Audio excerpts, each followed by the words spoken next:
Vamos lá para o segundo tempo, turma?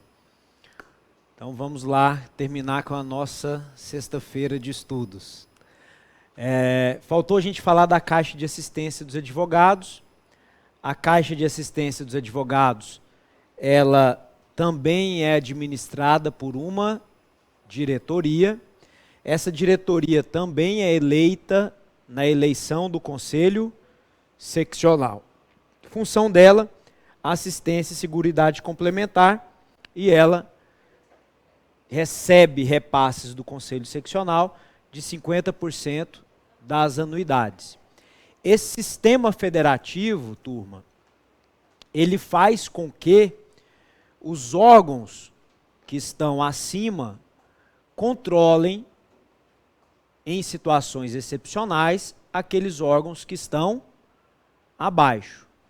Então, você guardando esse formato, você vai entender que quem pode, caso haja grave violação às finalidades, à lei, ao estatuto, quem pode intervir no Conselho Seccional é o Conselho Federal. Quem pode intervir na subseção é o Conselho Seccional. Quem pode intervir na Caixa de Assistência é o Conselho Seccional. A Caixa de Assistência tem que prestar contas? Para quem? Ela não recebe dinheiro do Conselho Seccional? Para o Conselho Seccional. A subseção tem que prestar contas? Para quem? Para o Conselho Seccional. O Conselho Seccional presta contas? Para o Conselho Qual órgão? Terceira Câmara Julgadora, que é presidida pelo tesoureiro. Então, vocês entenderam o sistema federativo. E aí é bom ressaltar, as deliberações na OAB, Conselho Federal e Conselho Seccional e Conselho da Subseção, se tiver, os órgãos de deliberação, em regra, eles vão se instalar. Instalação do órgão é quando a gente assiste uma sessão, pode ser sessão da OAB, sessão da Assembleia, sessão de tribunal, e o presidente pega e repete aquela frase. Diante do número legal, do quórum regimental, declaro aberto a sessão. Para abrir uma sessão do Conselho Federal, do Conselho Seccional ou de Conselho de Subseção, tem que ter no mínimo 50% mais 1. Tem que ter maioria absoluta dos presentes. 50% mais 1. Então são 27 delegações, não são, turma? Sim ou não? Nós teremos que ter no mínimo 14 delegações. Tá? No mínimo 14 delegações para abrir uma sessão do Conselho Federal. Se são 30 conselheiros, nós vamos ter no mínimo 16, contando diretoria e presidente, para abrir uma sessão do Conselho Seccional. Pois bem, abriu a sessão. Como que decide? Então nós vimos que as questões são colocadas para debate, não são? Então o pessoal pode manifestar pelo tempo regimental. Mas vai decidir. Nós vimos que quem vota são aqueles que foram eleitos para integrar o órgão naquela gestão. Então eles vão votar. Qual que é o quórum normal, quórum geral para deliberação? É o de maioria simples. Regra geral, nos conselhos da OAB se delibera por maioria simples. Excepcionalmente, e gosta de cair na prova, as deliberações acontecem com um quórum qualificado de 2/3.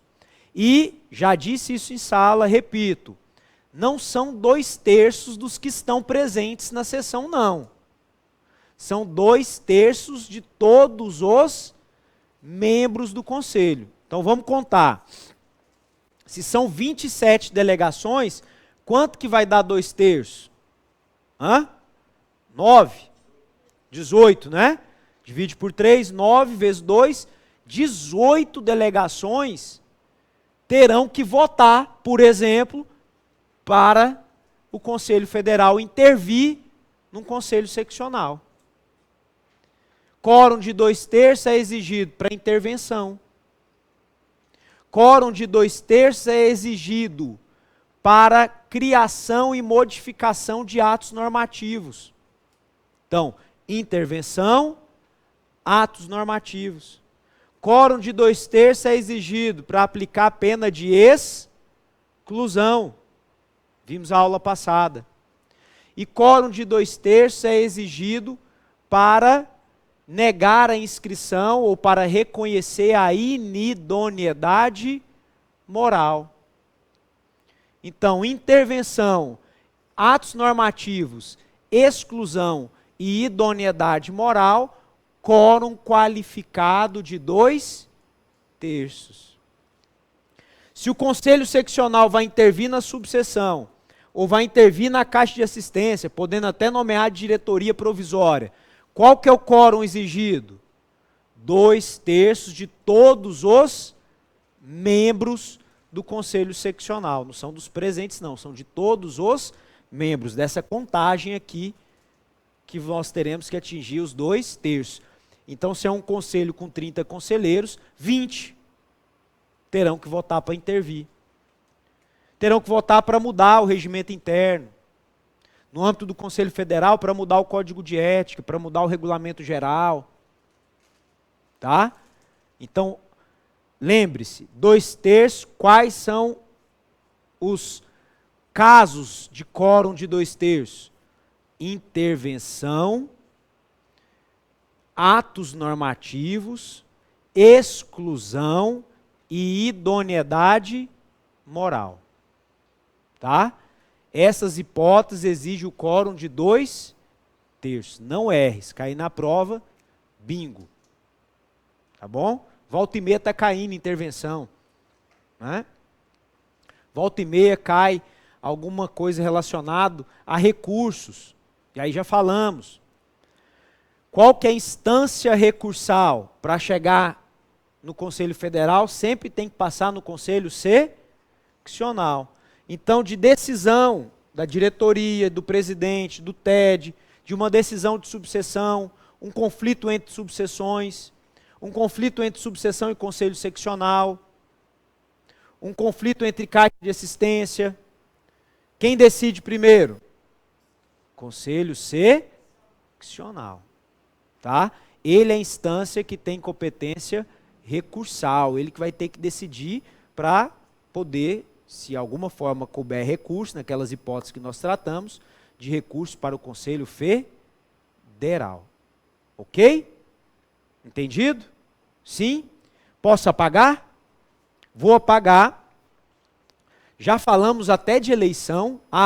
Vamos falar dos requisitos de elegibilidade. Tivemos uma alteração agora que não cai na prova. Tá? Então, eu vou falar os requisitos de elegibilidade que caem na prova. Para ser candidato na OAB, tem que ser advogado com no mínimo 5 anos de efetivo exercício da advocacia. Então, advogado com 5 anos de efetivo exercício. Não pode estar em situação irregular com a OAB. Então, não pode estar devendo a OAB. Não pode ter sofrido sanção disciplinar definitiva, salvo se reabilitado, como nós vimos na aula passada. Tá? Não pode exercer cargo demissível ad nutum na administração pública. Ou seja, não pode exercer um cargo de direção. Tá? Senão ele não pode concorrer à eleição na OAB. E não pode estar exercendo um cargo incompatível com a advocacia. Então, 5 anos de efetivo exercício, situação regular com a OAB, não ter sido punido disciplinarmente de forma definitiva e não pode exercer cargo demissível ad nutum. Cargo demissível ad nutum é cargo de comissão de confiança na administração pública. Esses são os requisitos de elegibilidade. Eleito. Pode acontecer alguma situação que ele perde o mandato? Sim ou não? Pode. Quais são as situações? Ele pode renunciar ao mandato, não pode, Otávio? Lógico. Otávio, pode acontecer dele morrer, não pode? Perde o mandato? Lógico. Mas e se ele sofreu uma pena disciplinar definitiva? De qualquer natureza. Pode ser censura, suspensão e exclusão. Ele perde o mandato. Sofreu pena disciplinar de forma definitiva. Ou e se ele passar a exercer um cargo demissível ad nutum? Ele também perde o mandato. E qualquer hipótese de cancelamento ou licenciamento da inscrição, tá? Qualquer hipótese que levar ao cancelamento ou licenciamento da inscrição, ele também perde o mandato. E por fim, ele perde o mandato se ele faltar a 3 reuniões seguidas e sem justificativa que ele precisa de participar. Então imagine o enunciado. Um conselheiro seccional tem que participar da reunião do conselho seccional? Tem. Se ele faltar por 3 reuniões, tem que ser seguidas, sucessivas, e de forma injustificada, ele automaticamente perde o mandato de conselheiro. E não pode voltar na mesma gestão, não. Tá? Automaticamente perde o mandato. E aí eu vou falar de uma regrinha. Perdeu o mandato, ficou vago. Como que a gente ocupa ele? Na OAB. Diga. Começou muito bem. Se tiver suplente, ocupa o suplente. Mas e cargo que não tem suplente? Ou cargo que está sem suplente?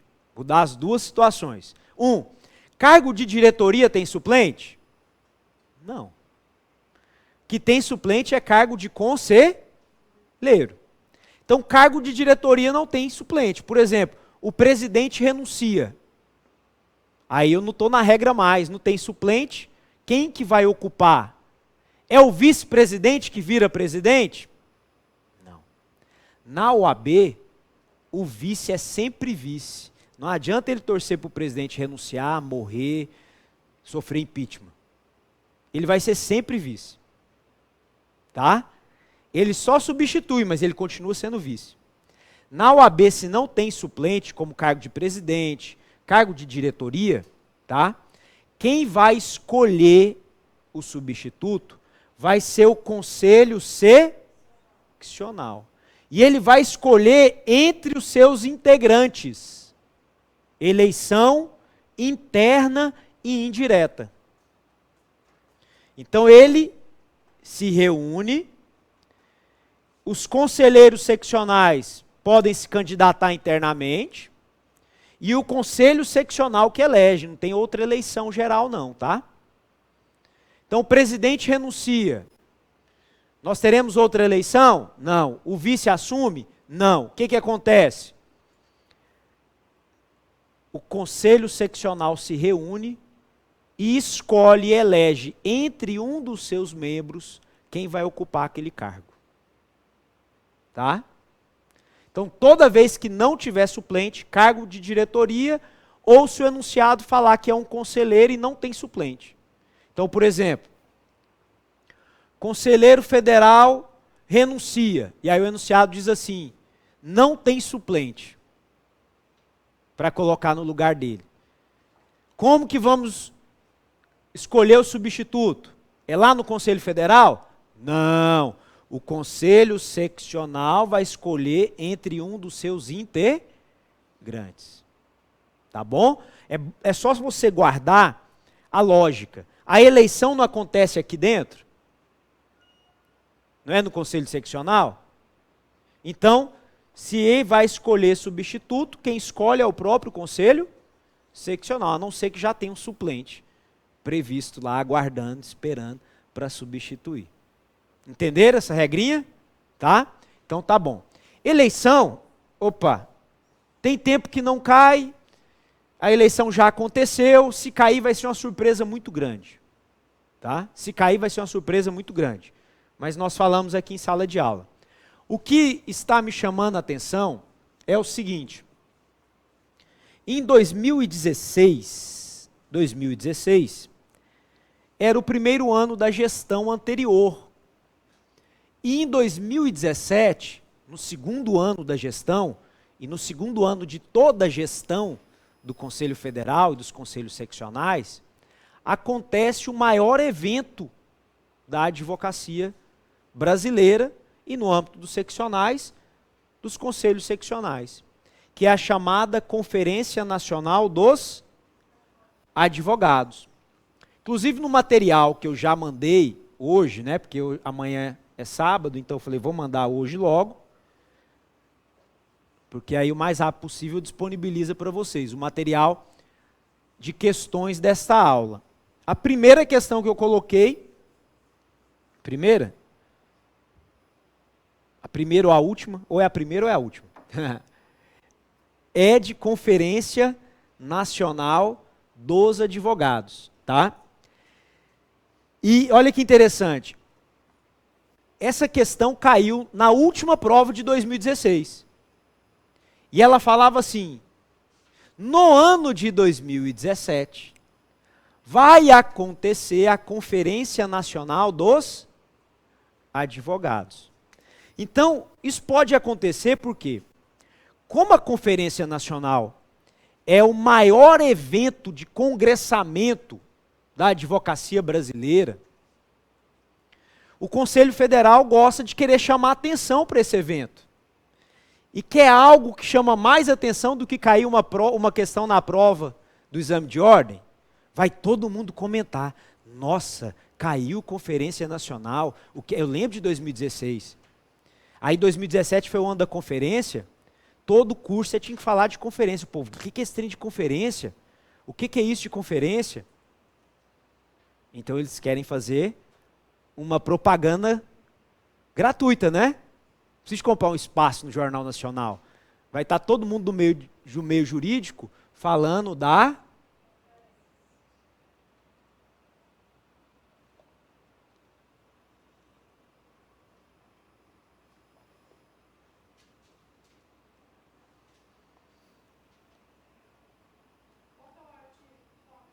A conferência está lá no regulamento geral. É, por aí mesmo, lá no regulamento geral, tá? E a Conferência Nacional, ela é considerada como um órgão consultivo do Conselho Federal.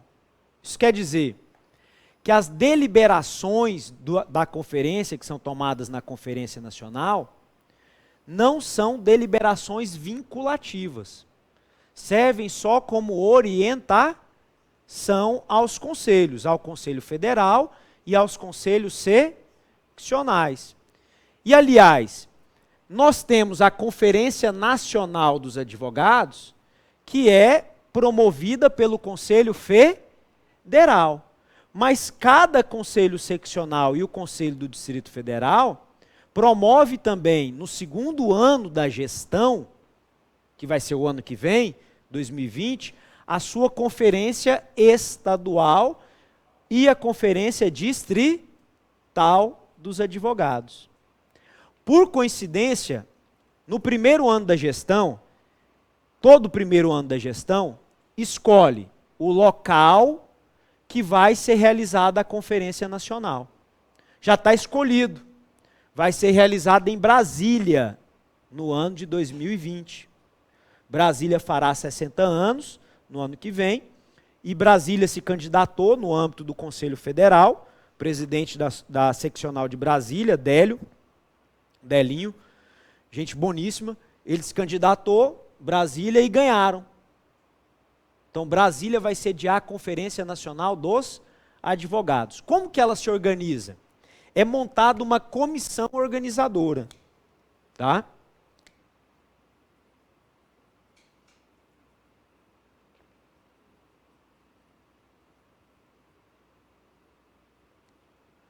Olha, o Conselho Federal, no órgão pleno, no Conselho Pleno, decide local, data e o tema. Sempre tem um tema, tá? Ainda não foi definido o tema do ano que vem, mas sempre define um tema. Esse tema é sempre relacionado às finalidades do estatuto e ao congressamento da classe, onde a advocacia vai se encontrar, vai discutir a profissão, tá? Vai discutir os rumos da advocacia, ações a serem tomadas e também discute-se as finalidades da ordem, as finalidades do Estatuto da Advocacia e da OAB. Para organizar essa conferência, é montada uma comissão. Essa comissão, o presidente dela é o presidente do Conselho Federal da OAB. Ela é composta também pela diretoria do Conselho Federal da OAB e demais convidados.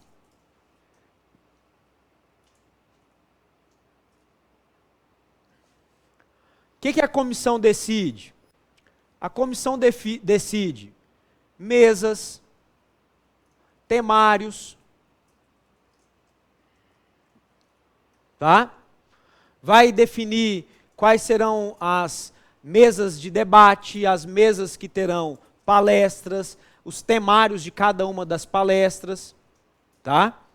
E toda mesa, todo temário da Conferência Nacional sempre tem um presidente e um secretário, que é escolhido pela comissão.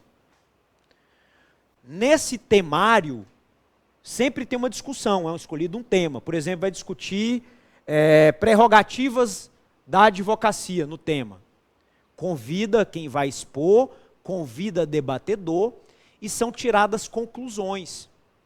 As conclusões são as recomendações.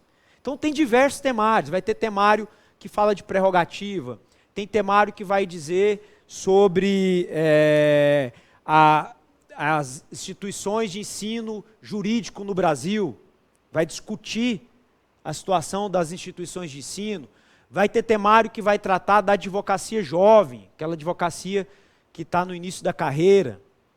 E sempre tem um presidente, que é escolhido pela comissão organizadora, e tem um secretário daquele temário.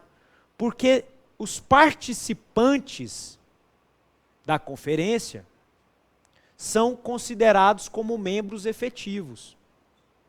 Tá? Os membros efetivos da conferência, isso caiu na prova, que foi a questão que eu coloquei para vocês. Os membros efetivos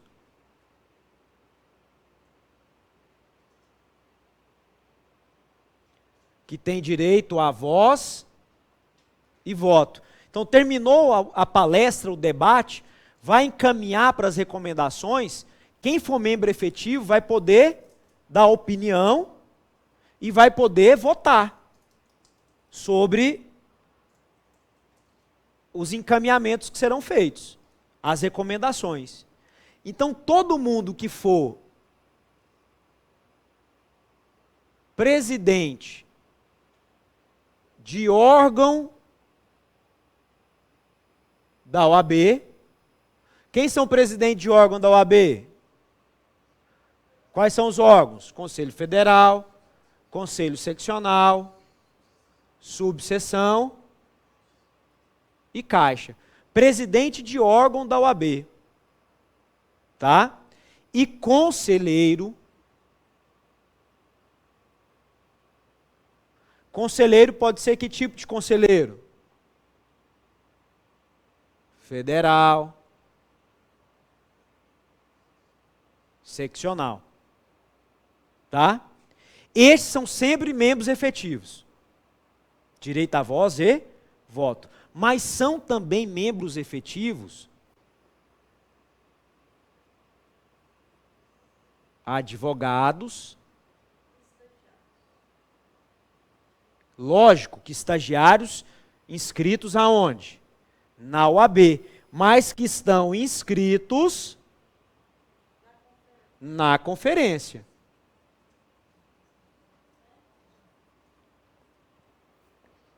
Tá? Então, você é um advogado ou é um estagiário inscrito. Você vai lá e se inscreve na Conferência Nacional dos Advogados lá em Brasília. Você está com um crachazinho, vai estar lá escrito, né? Inscrito. Tá bom? Advogado, AB, inscrito. Você está no temário. teve a palestra, o debate, e aí o presidente e o secretário está anotando, tem ata, tem um encaminhamento, ele vai, ó, encaminhamento, ó, sugerimos aqui tais e tais conclusões, e aí vai colocar em discussão. Você está inscrito, você pode palpitar e vai poder favor, contra, e o secretário vai lavrar a ata dizendo quais são as sugestões daquele temário, que ao final vão integrar todas as sugestões da Conferência Nacional dos Advogados. Tá? Então guarde, membros efetivos, e temos os membros convidados. Membros convidados são demais convidados chamados para participar. Esse só tem direito a voz. Estudante de direito tem direito só a voz, tem que escolher um representante. Estagiário inscrito na OAB, que não está inscrito na conferência. Então tem lá um temário, estão os estudantes, né, de direito, e tem estagiários que não são inscritos na conferência. Eles vão ter direito à voz, mas eles vão ter que escolher um representante só deles para poder dar a opinião deles. Tá? Vincula as decisões da conferência? Vincula alguma coisa? Não, não vincula nada. É um órgão consultivo. Tá bom? É só de recomendação. Então aqui tira conclusões de recomendação. Tá? É muito legal a conferência, pelo menos as que eu já participei foram legais. Eu participei de uma em Curitiba, teve 2 momentos ímpares, assim. Primeiro que foi o debate, teve um debate, uma mesa que debateu cotas raciais e cotas sociais. O debate foi entre Márcio Tomás Bastos e o então senador Demóstenes. Demóstenes estava no auge, né? O debate era sensacional. Não estou julgando aqui lisura de ninguém, estou julgando o intelecto, né? Debate altíssimo nível. O povo levantava para bater palma. Um falava, outro falava, debate muito legal.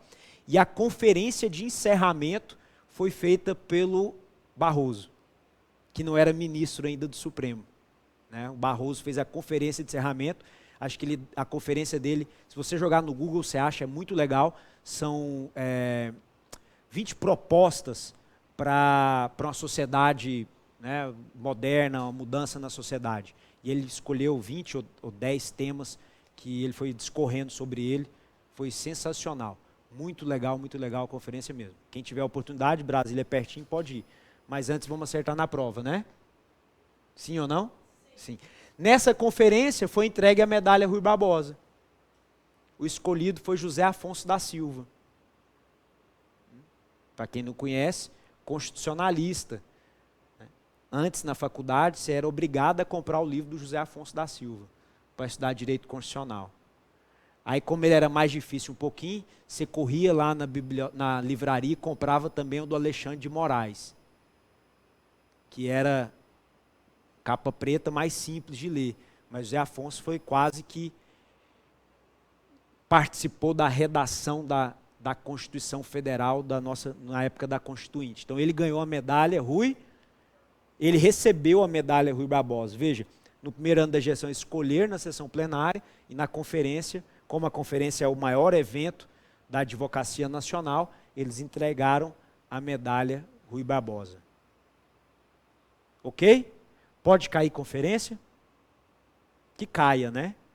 Que caia, tá? Faça os exercícios, viu, pessoal? Se alguém tiver dúvida, a gente pode tirar agora.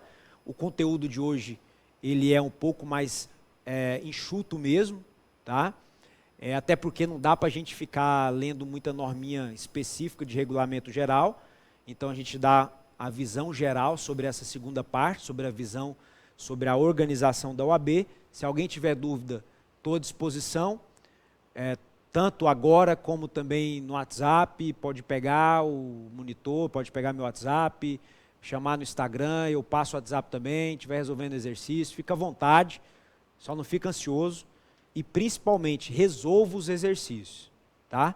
5 vezes no mínimo 15, 5 vezes 5, 45, vai 4, 5. Eu devo ter passado quase 100 questões para vocês. Estou certo na conta, Oswaldo Souza? 5 vezes 5, 4, 5, né? Porque é a matemática que nos derroba, né? No direito. Né? 4, 5 vezes 1, 4, 5, maior 95. Teve material que eu coloquei mais de 15 questões. Tá? Então resolva, errou. Veja por que errou. Tudo no site. Tá? Errou, veja por que errou, vai no artigo, copia o artigo. Acertou, mas foi no chute, olha por quê, qual que é o certo também. Tá bom? Isso é um jeito maravilhoso de estudar. Nós vamos ter a nossa revisão, e aí eu vou começar a revisão perguntando quais questões vocês têm dúvida e querem que eu resolva. E aí nós vamos começar assim, e depois eu vou para as que eu escolhi para a revisão. Tá combinado? Já acabou a aula. Tá? Já acabou a aula. Não, o conteúdo acabou, eu ficaria aqui até meia-noite. Mas o conteúdo da aula de hoje acabou. A revisão, terça-feira deve ser dia 16. Tá? Dia 15 é dia dos professores, não. Ixi, agora você me apertou sem me abraçar, mas eu acho que é dia 15 ou dia 16. Tá? A minha. Não, vai não. Vai ser na semana, vai ser uma semana de revisão aqui, e aí 15, né? E aí vão ser 2 professores por noite. Então a minha vai ser no dia 15, né? Acho que o primeiro horário a minha. Das 7 horas às 9, tá? Vamos fazer a chamada. Engraçado, né, que sexta-feira é o dia